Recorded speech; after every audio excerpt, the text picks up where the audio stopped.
Well, all I know is it took me 39 years to get my name in the leadoff position in a lineup. Mr. Fandella batting sixth tonight. Thank you very much. The stock is going down, Mr. Fandella. So Mr. Freeman said have a good time and enjoy yourself tonight, so let's have some fun here. So here we go. I'd first like to thank the Bristol Sports Hall of Fame Selection Committee for considering me for this great honor. It's extremely humbling. I'm secondly like to congratulate the other inductees tonight on a well-deserved honor.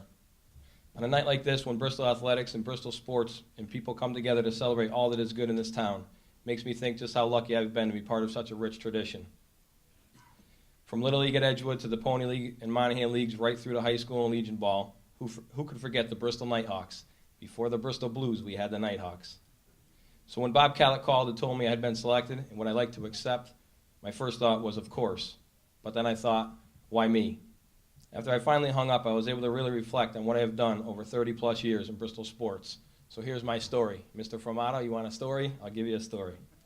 As many of you know, I'm the youngest of four boys. My mother, Kathy, and my father, Al, raised Steve, David, Brian, and myself, all while working full-time jobs and volunteering much of their time at Edgewood Little League. They carted us around from practices and games and volunteered to coach and carpool, never really understanding what that was like for them now. I truly understand the chaos of multiple children and multiple activities. It's insane. When my mother would come home from the grocery store, we all ran to the car, but not to help her get the groceries. We ran to get the food first.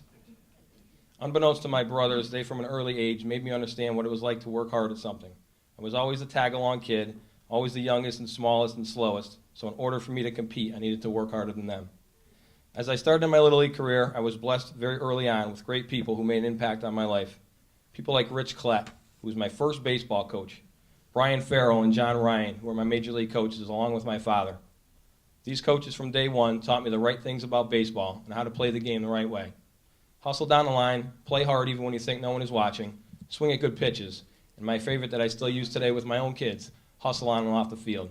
There's nothing worse than a kid who walks on the field. Having learned these traits at such an early age molded my playing and coaching career. I then was fortunate to continue playing in the Bristol Leagues, moving on to the Pony League and Monahan Leagues. Playing for people like Mike Ryan on the Big Diamond prepared me for playing my first games at Muzzy Field. What a dream come true that was after watching my brothers play there for various teams. When I entered Eastern High School, my goal was to play basketball and baseball. I looked forward to the Bristol Central Bristol Eastern rivalry. Those games always brought out the battle of the local kids. It brought out the most people to the games, and it brought out everything that is good about Bristol sports. To be able to put on the blue and gray was a thrill that to this day I will never forget.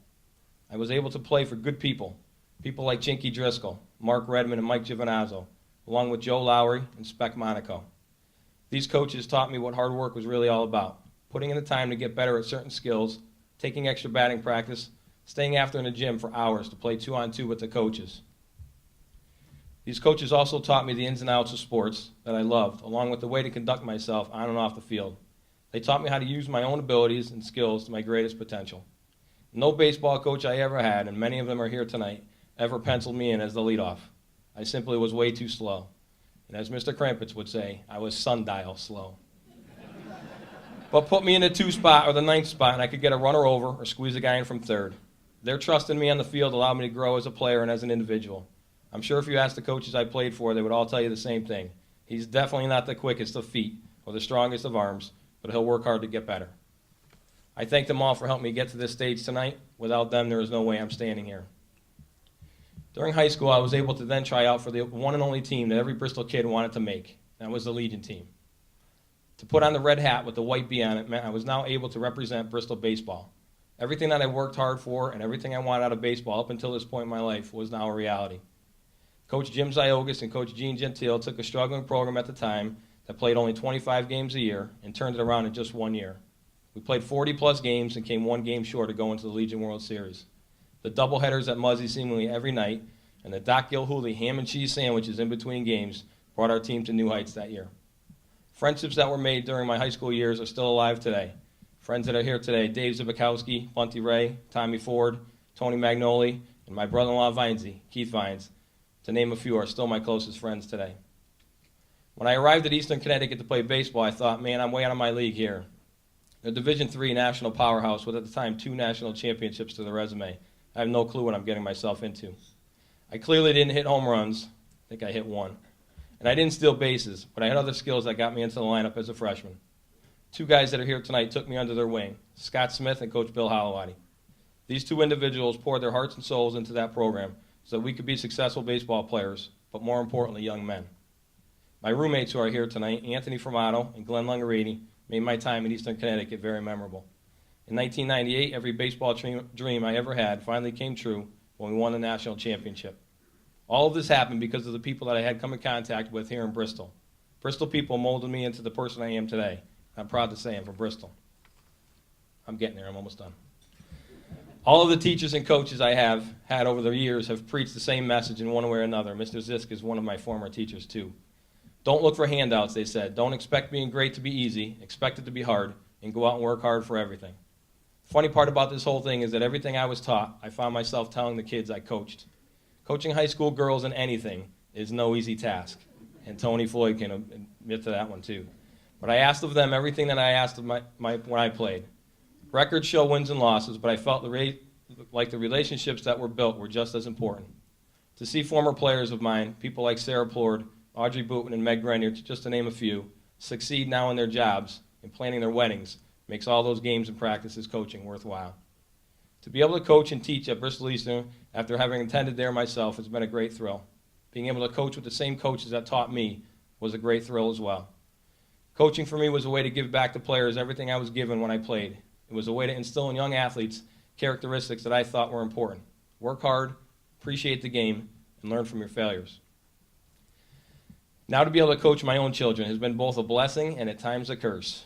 It's not always easy to treat your kid like everyone else. In fact, I think most times I'm harder on them than everybody else. My oldest son, Matthew, is 14. He's playing on the Big Diamond at Edgewood in the juniors program. He also plays midget football and travel basketball. He clearly has more skills than I ever had, and I love watching him play. He actually will be at Eastern High School next year playing for some of the same coaches I played for when I was there. Either I'm getting old or those guys are getting old. Keep working hard, Matt. Everything you do, good things will come. My daughter Grace is 11. She plays soccer, basketball, volleyball, and softball. She has shown a drive at such an early age that I never possessed that I hope she can use to her benefit as she gets older. Having two brothers to compete with has already strengthened her competitive mentality.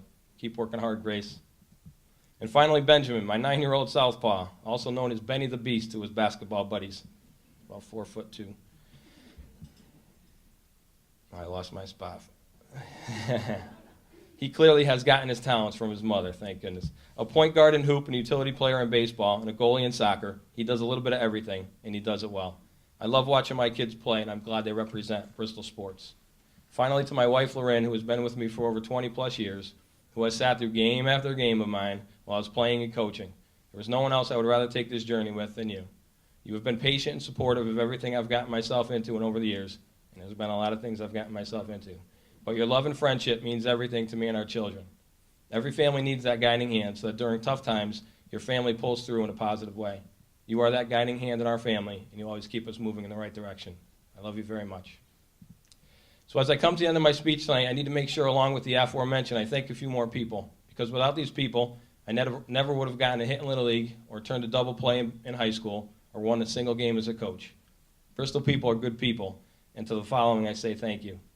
Duke Snyder, Blue Massey, Frank Sesto, Greg Ziogas, Ron Jones, Kevin Toomey, John Stavens, Scott Redmond, Amy Sykes, Jack Krampitz, Pete Sassu, Bunty Ray, Rich Brown, Jim Tetro, Tony Floyd, Mike and Stacia Arcangelo, Pat Tomkill, and the whole Bristol Eastern High School family.